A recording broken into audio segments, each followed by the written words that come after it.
은혜를 나눌 하나님의 말씀은 창세기 9장 1절부터 13절까지 기록된 말씀입니다.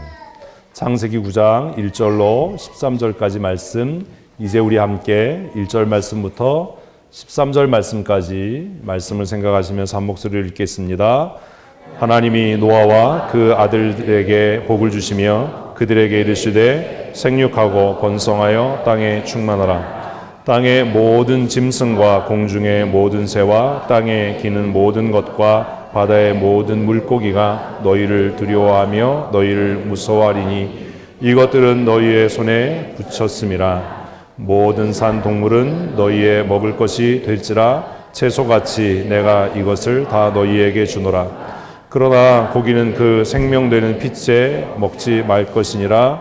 내가 반드시 너희의 피 곧 너희의 생명의 피를 찾으리니 짐승이면 그 짐승에게서 사람이나 사람의 형제면 그에게서 그의 생명을 찾으리라. 다른 사람의 피를 흘리면 그 사람의 피도 흘릴 것이니 이는 하나님이 자기 형상대로 사람을 지으셨음이라. 너희는 생육하고 번성하며 땅에 가득하여 그 중에 번성하라 하셨더라.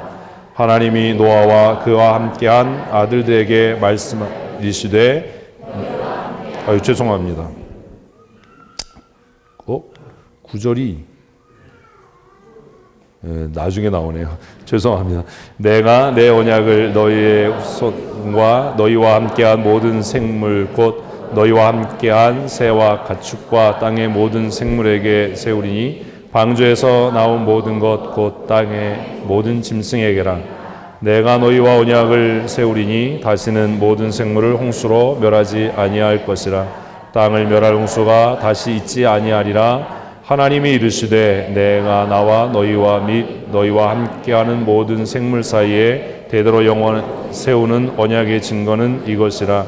내가 내 무지개를 구름 속에 두었나니 이것이 나와 세상 사이의 언약의 증거니라. 아멘. 오늘 본문 말씀이 좀 깁니다. 예배 전에 일찍 오셔서 우리 소식지를 보시고 토요일 저녁에는 우리 소식지가 우리 인터넷에 올라가니까 먼저 좀 읽어 오시고 먼저 생각하고 오시면 더 좋을 것 같습니다. 설교 제목을 안 바꿔놨네요. 오늘 말씀 제목이 뭐지요? 새 언약입니다. 안 바꿔놨기 때문에 이 뒤에가 저장이 안 됐는데요. 저장 안 한 거를 갖고 왔나 보네. 그러면 PPT하고 관계없이 그냥 말씀을 묵상해야 될 것 같은데 집중하시고 잘 들으셨으면 좋겠습니다.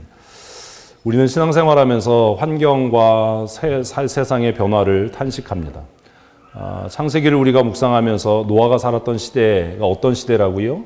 죄악이 관영한 시대라고 성경은 표현합니다. 그러나 죄악이 관영한 시대에도 하나님의 은혜를 받은 하나님의 사람은 존재합니다. 지금 우리의 상황도 그러하지요. 우리의 형편, 우리의 상황, 우리가 처해 있는 환경이 어떠한 것이 중요한 게 아니라 내가 어떠한 사람이냐가 사실은 중요한 겁니다. 한번 옆에 분에게 물어보실까요? 당신은 어떤 사람입니까? 어떤 사람이십니까? 어떻게 대답할 수 있지요? 내용을 보니까 맞는 것 같아요. 어떤 사람이지요? 노아를 어떻게 기록하죠, 성경은? 완전한 자. 또요. 답을 피해가는 은혜와 능력이 있는 것 같아요. 그것보다 먼저 중요한 것이 있어요. 하나님께 은혜를 입은 자라는 겁니다. 우리 다시 한번 옆에 분에게 인사하십시다. 당신은 하나님의 은혜를 입은 사람입니다. 아멘, 아멘. 어느 시대에나 어떤 때에나 그 세상의 어떠함과 상황과 관계없이 어떤 사람들이 존재합니까? 하나님의 은혜를 입은 사람들이 존재합니다. 오히려 세상이 흉흉해지고 악해질수록 어둠이 짙어질수록 작은 불이라도 더 큰 능력과 또 효력을 나타내는 거지요. 죄악이 관영한 시대에 노아는 하나님의 은혜를 입은 사람이었습니다. 저와 우리들 또 우리 춘천성도교회 모든 성도들이 이 시대에 하나님의 은혜 받은 사람으로 살았으면 좋겠습니다. 그 하나님의 은혜 받은 사람으로 노아가 어떻게 살았는지를 정리한 것을 성경은 뭐라고 이야기하지요? 이제 조금 아까 하신 말씀을 답하셔야 되는 거예요. 어떤 사람이라고요? 당대의 의인이요 하나님 앞에 완전한 자였습니다. 그가 스스로 노력하고 수고해서 애써서 경건 생활에서 의인이고 하나님 앞에 완전한 자가 됐던 것이 아니라 하나님께 무엇을 입어서? 은혜를 입어서 그 은혜에 합당한 삶을 살다 보니까 당대의 의인이라고 하는 평, 그리고 하나님 앞에 완전한 자라고 하는 인정을 받았던 겁니다. 우리 다시 한번 옆에 분에게 은혜에 합당한 삶 사십시다. 인사하십시다.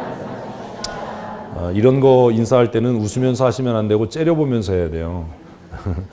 그 얘기는 무슨 얘기냐면 너 은혜에 합당한 삶을 안 살면 뭐 가만히 안 둘 거야. 이런 거룩한 분노가 그 눈에서 이글이글 타올라야죠. 우리 앞뒤 분과도 인사하실까요? 은혜에 합당한 삶 사십시다.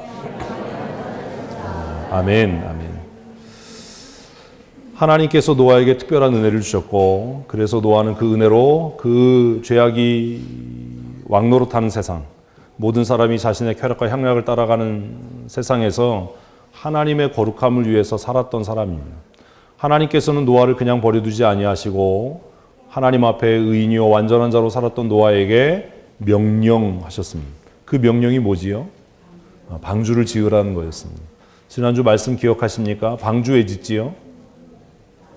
이러시면 안 돼요. 한 주 지났다고 이러면 안 돼요. 방주 왜 지어요? 나 자신의 구원을 위해서요. 예수 왜 믿어요? 나 자신의 구원을 위해서 믿어요. 신앙생활 왜 해요? 나와 내 가정의 구원을 위해서 우리가 예수 믿고 신앙생활하는 줄로 믿습니다. 확실하게 하셔야 돼요. 그래서 신앙생활은 어떻게 해야 된다고요? 힘써 하셔야 됩니다. 아니, 이 중간중간 기억을 못하는 이런 신앙생활을 어떻게 해야 된다고요?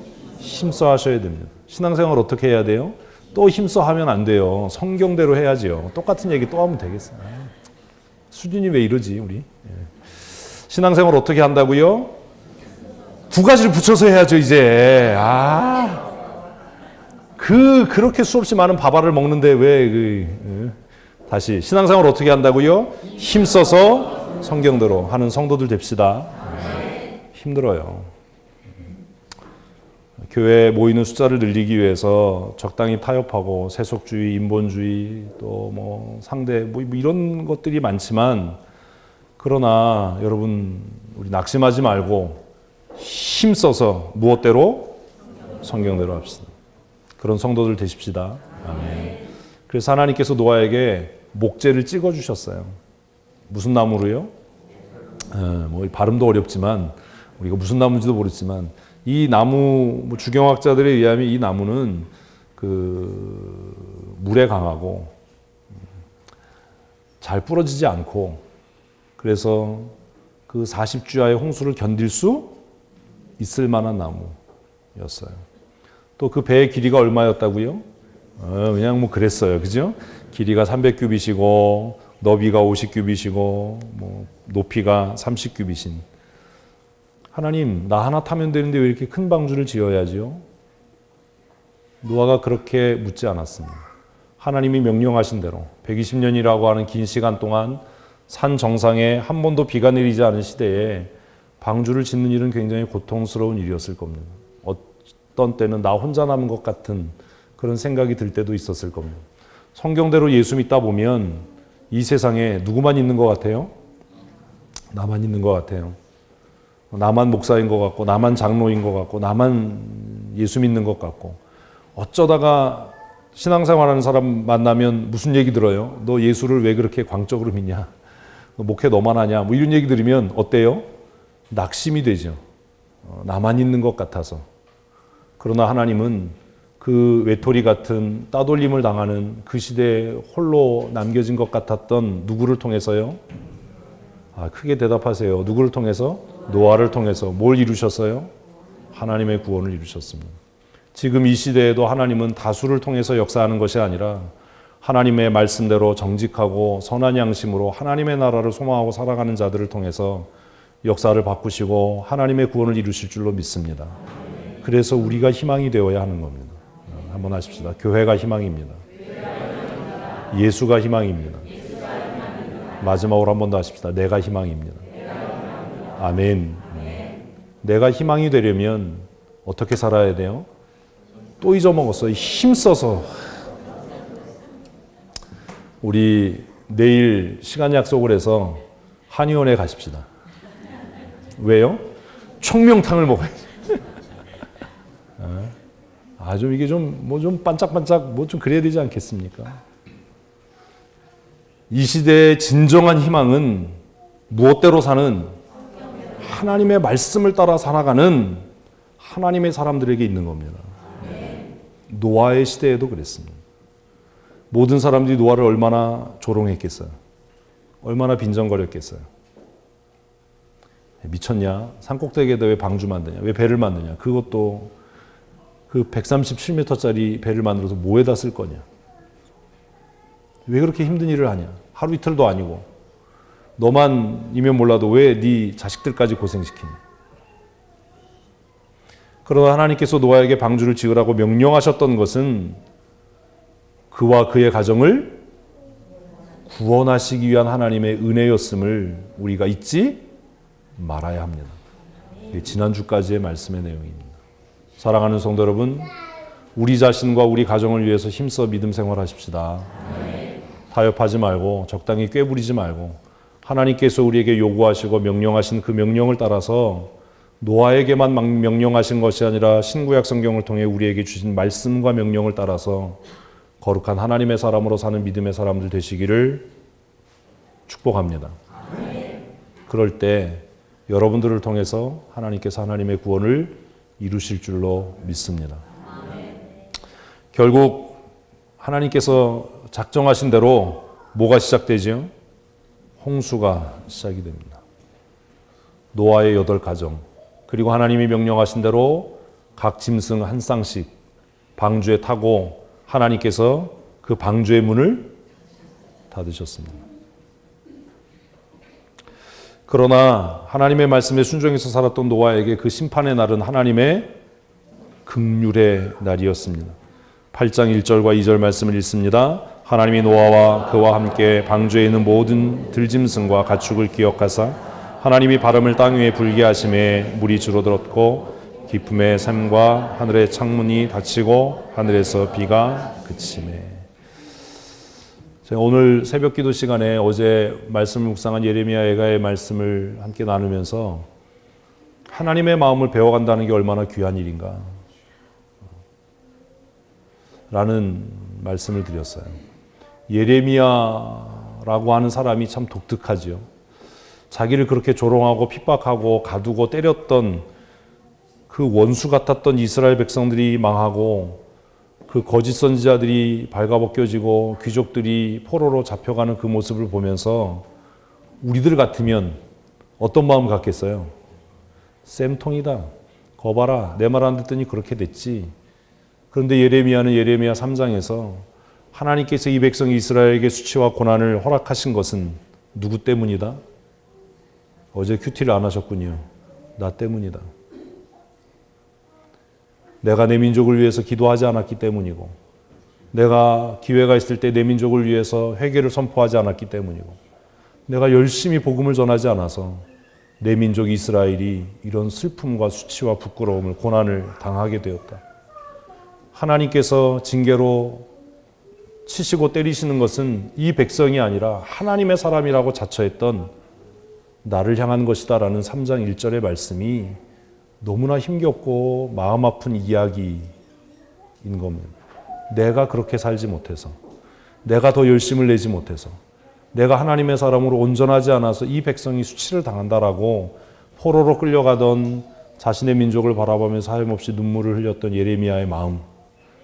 어제 그 말씀을 묵상하면서 하나님, 우리 모든 성도들에게, 아니 적어도 나에게라도 이런 하나님의 마음을 가르쳐 주시고 이 하나님의 마음을 갖게 해주십시오. 누구 때문이라고 탓하기 전에, 누가 잘못해서 이런 일이 생겼어라고 말하기 전에 내가 하나님 앞에 기도하지 않았기 때문이고 내가 기회가 있을 때 열심히 복음을 전하지 않았기 때문이고 내가 할 수 있을 때 회개를 선포하지 못했기 때문이다.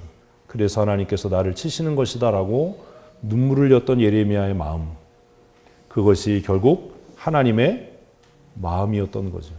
그 예레미야 애가를 묵상하면서 주일 오늘 말씀인 노아를 다시 생각합니다. 하나님께서 방주의 문을 닫으셨습니다. 비가 내리기 시작했습니다. 화산들이 폭발하고 땅의 깊은 샘의 근원들이 열리고 물이 차오르기 시작했습니다. 사람들이 그제서야 방주를 향해 뛰어 올라왔겠죠. 그리고 그들은 소리를 지르면서 방주를 두드렸을 겁니다. 문을 좀 열어달라고, 살려달라고. 그런데 하나님이 닫아버린 그 방주의 문은 노아가 열 수 없었습니다. 여러분, 방주 안에 타고 있었던 노아의 마음이 어땠을까요? 그래서 어제 제가 큐티하면서 나는 참 나쁜 목사인 것 같다라는 생각을 했어요. 저는 솔직하게 나를 힘들게 하고 어렵게 하고 무시했던 사람들이 징계를 당하고 어려움을 당하고 일이 힘들어지면 어떤 마음이 들 것 같아요? 저를 아주 나쁜 놈으로 보시는군요. 여러분들이 보시는 게 별반 다르지 않을 겁니다. 아주 속이 시원할 것 같아요. 쌤통이다 이런 마음이 들 것 같아요. 거봐라 내 말 안 듣더니 잘 됐다 뭐 이런 마음이 들 것 같아요. 제가 다쳤을 때 혹시 여러분은 그런 마음 아니셨나요? 어? 거봐라 말 안 듣더니 다리가 똑 부러져가지고 저는 그럴 것 같았어요. 어제 큐티하면서 그래서 3장 1절 말씀 그 다음을 읽을 수가 없었어요. 너무 마음이 아팠어요. 나하고 너무 다른 거예요. 그렇게 가르치고 꾸중하고 책망할 때 입을 삐죽거리고 뭐 교회 안 나오네 마네 뭐 이러고 뭐 교회가 여기밖에 없냐 뭐 이러고 이랬던 사람들을 향해서 하나님 아우 저 교만한 입을 저 완악하고 강팍한 마음을 닫게 하시고 좀 꺾어주세요. 뭐 이런 마음이 한 번도 안 들었을까. 그리고 전해지는 소식에 의해서 그들에게 어려움이 다가왔어 이러면 거봐 하나님은 살아계셔 공의의 하나님이야. 혹시 나는 그렇게 생각하지 않을까. 예레미야처럼 아 그들이 고난을 당하고 수치를 당하는 건 내가 더 열심히 책망하지 않았기 때문이야. 내가 더 열심히 꾸짖지 않았기 때문이야. 내가 열심히 더 힘을 다해서 성경을 가르치지 않았기 때문이야 라고 내가 정말로 아파하고 근심하고 탄식할 수 있는 그런 목사인가를 생각해 보니까 저는 아닌 것 같아요. 저는 그냥 고소할 것 같아요. 그냥 너무 신나고 즐거울 것 같아요. 그래서 그 3장 1절이 너무 힘들었어요. 성경을 묵상한다는 건 그런 것이어야 한다고 생각합니다. 말씀이 나를 힘들게 하는 겁니다. 말씀이 내 마음을 상하게 하는 겁니다. 아, 나는 좋은 목사가 아니었구나. 내가 열심히 성경을 가르쳤는데 나는 신실한 하나님의 사람은 아니었구나. 방주 안에 노아의 마음이 어땠을까? 거봐 니네들 나한테 돌 던졌지. 내가 120년 동안 방주 지을 때 미친놈이라고 했지. 욕했지. 쌤통이다. 다 물에 빠져 죽어라. 그런 마음을 가졌을까요? 노아는 도대체 어떤 마음이었을까? 이 방주 안에서 문을 열어달라고 두드리는 그 사람들의 울부짖는 소리를 들으면서 노아는 어떤 마음을 가졌을까? 왜 성경은 그것에 대해서 기록하지 않았을까를 고민하게 됩니다. 아마 성경은 그것을 우리에게 숙제로 남겨두는 것은 아닌가. 이게 네가 고민해야 될 몫이야 라고 하는 것은 아닌가 라는 생각을 합니다. 사랑하는 성도 여러분, 하나님은 모든 사람이 예수 믿고 구원에 이르기를 원하십니다. 한 사람도 멸망에 떨어지는 것이 하나님의 뜻이 아니라고 성경은 말씀합니다.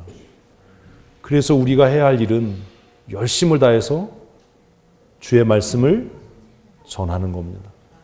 듣든지 듣지 않든지 말입니다. 기회가 있든지 기회를 얻지 못하든지 힘써 주의 복음을 전해야 하는 겁니다. 기회가 지나가면, 때가 지나가면 하나님의 진노의 심판이 쏟아 부어질 것이기 때문이지요. 그러함에도 우리가 하나님에 대해서 하나님의 은혜입니다 라고 고백할 수밖에 없는 것은 그 심판 가운데 하나님의 긍휼이 담겨져 있더라라는 거예요. 어제 예레미야가 3장 1절에서 예레미야가 하나님 내 죄 때문입니다. 내가 열심히 전하지 못했기 때문입니다. 내가 열심히 기도하지 않았기 때문입니다. 여러분 우리 교회에서 신앙생활하다가 교회를 떠난 성도들을 볼 때 여러분 그런 마음 가지셨습니까?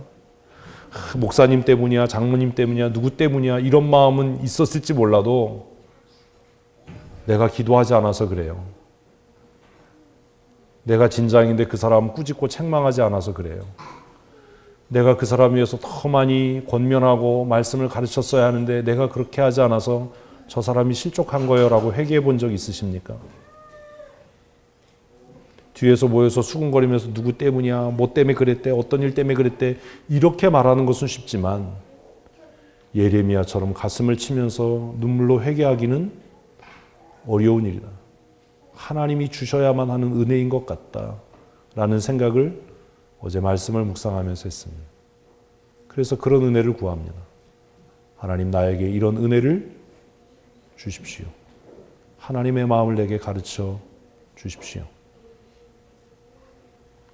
그런 믿음으로 살아갈 때 하나님께서 저와 여러분들에게 긍휼과 자비를 더하실 줄로 믿습니다.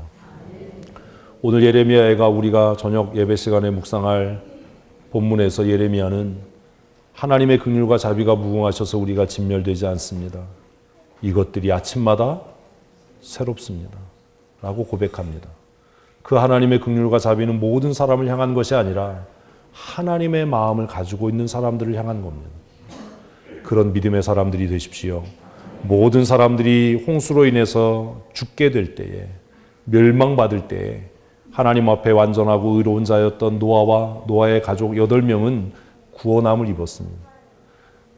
비가 40주야를 내렸습니다. 그리고 120일 동안 계속 그 창수에 방주는 요동을 했습니다. 그런데 하나님의 긍휼은 노아와 노아의 가정을 방주에 넣는 것에서 그친 것이 아니라 우리 8장 1절 다시 한번 우리 읽어볼까요?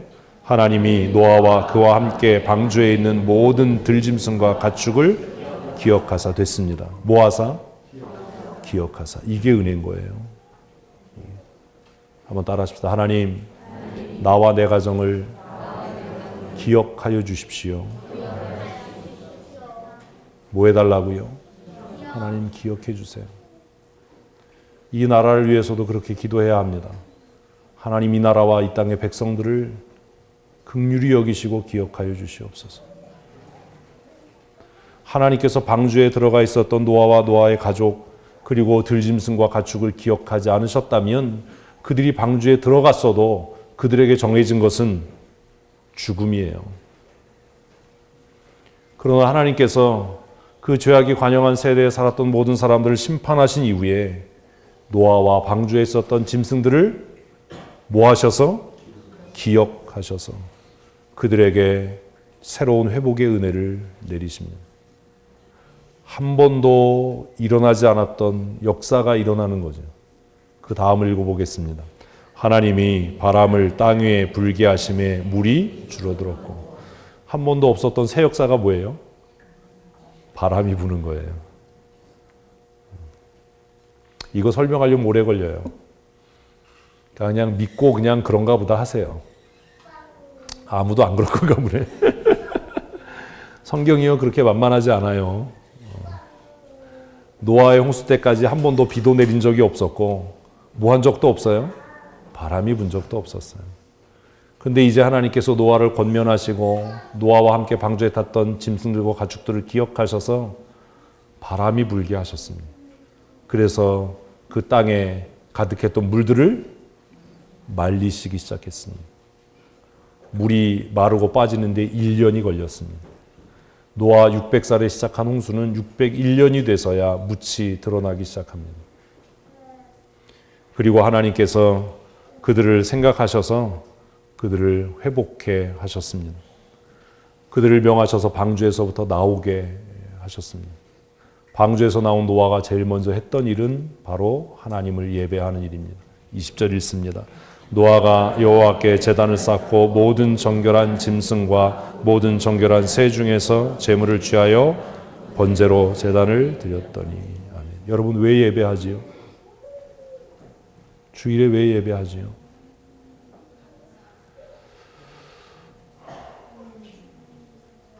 올해 교회 부회를 부흥으로 정하면서 작년 말부터 지금 창세기부터 계속 이렇게 말씀을 묵상하는 이유가 있어요. 우리가 성경을 너무 모르는 것 같아서입니다. 왜 예배하지요? 써놨는데도 모르세요? 빨갛게? 무엇을 위해서 예배한다고요? 회복이요. 한번 따라하십시다. 예배는 하나님과의 관계의 회복입니다. 예배는 종교적인 행사가 아니에요. 저는 예배를 종교 행사로 부르는 목사들을 난 이해를 못해요. 예배는 단 하나의 목적이어야 하는 겁니다. 예배는 무엇이라고요? 하나님과의 관계의 회복이에요. 노아가 방주에서 나와서 제일 먼저 했던 일은 깨어진 하나님과의 관계를 뭐 하는 일? 회복하는 일이었어요. 사랑하는 성도 여러분, 습관적으로 예배에 나오지 마십시오. 예배에 참석하는 사람의 숫자를 자랑할 것도 못 됩니다. 정말 고민해야 될 것은 내가 하나님 앞에 단 한 사람의 예배자인가? 하나님과 내가 어떤 관계인가? 매주 예배를 통해서 하나님과의 관계를 회복해가는 거룩한 하나님의 사람이 되셨으면 좋겠습니다. 거룩한 예배자가 되십시다. 우리 예배마다 찬양하는 대로 하나님께서 이 자리에 오시고 주의 성령께서 이 자리에 임재해 주셔서 우리의 찬송과 우리의 기도를 받으시고 우리에게 넘치는 은혜를 주셨으면 좋겠습니다. 그런 예배자가 되십시다. 노아는 방주에서 나오자마자 하나님을 예배했어요. 제단을 쌓았어요. 짐승을 잡았어요.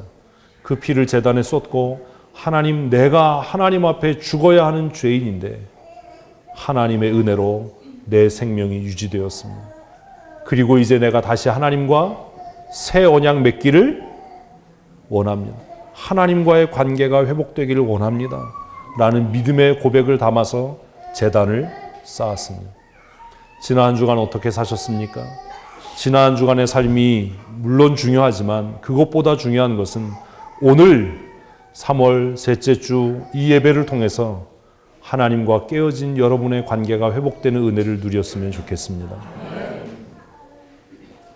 하나님께서는 노아의 그 예배를 받으셨고 그와 새 언약을 맺으셨습니다.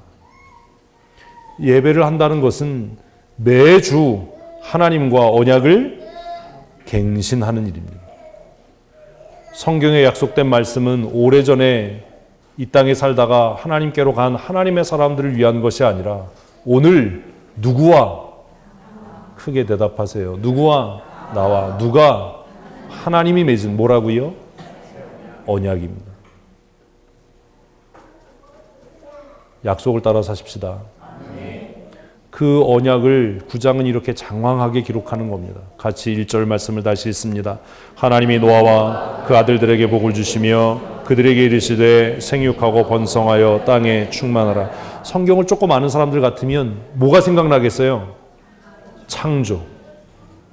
하나님께서 아담과 하와를 지으시고 첫 언약을 맺으셨던 그 장면을 떠올리실 수 있어야 되는 거예요. 이건 쉽지요? 어려우세요?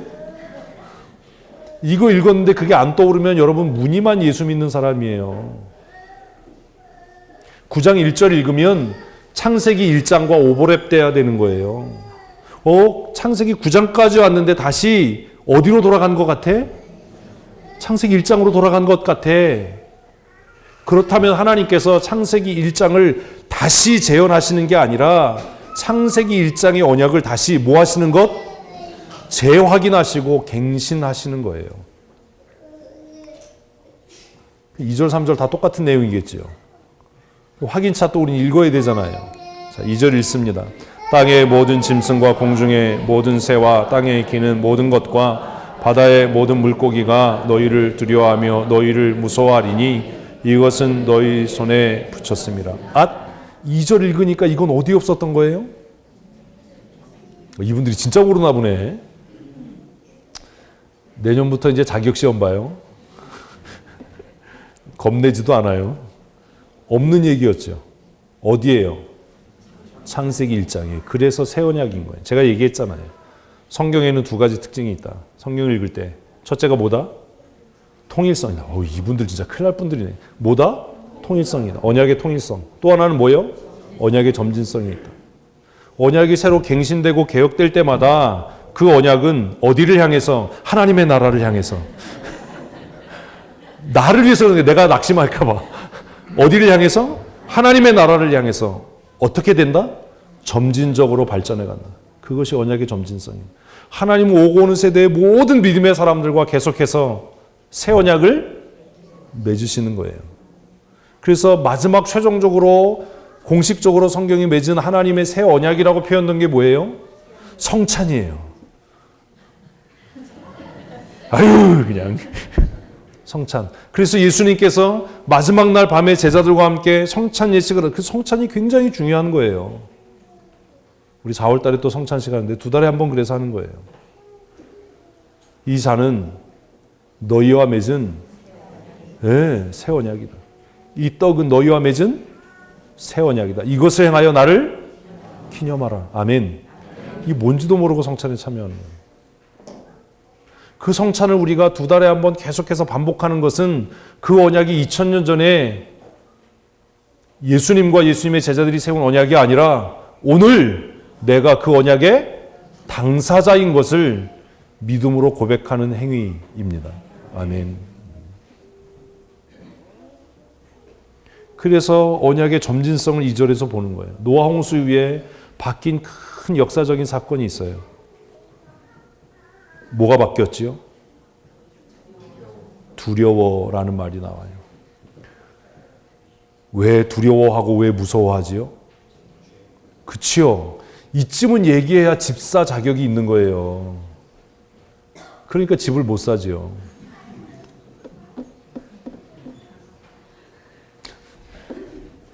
나도 집이 없는데. 왜 두려워해요? 그럼 여기다 써야 되는 거예요. 성경 밑에다. 뭐라고요? 창세기 3장의 결과야. 무엇이 들어왔어요? 아담과 하와의 범죄로 인해서 이 땅에 죄가 들어왔어요. 죄의 부속물은 뭐예요? 결과물은 두려움이에요. 그래서 노아 홍수의 심판을 통해서 하나님께서 그 죄에 대한 상응한 대가, 우리 조직신학에서는 죄책과 오염이라고 하는 그 대가를 지우십니다. 그게 뭐지요? 피조물과 사람 사이에 뭐가 개입한 거예요? 두려움이 개입한 거예요. 개가 사람을 왜 물어요? 사람이 무서워서 무는 거예요, 사실.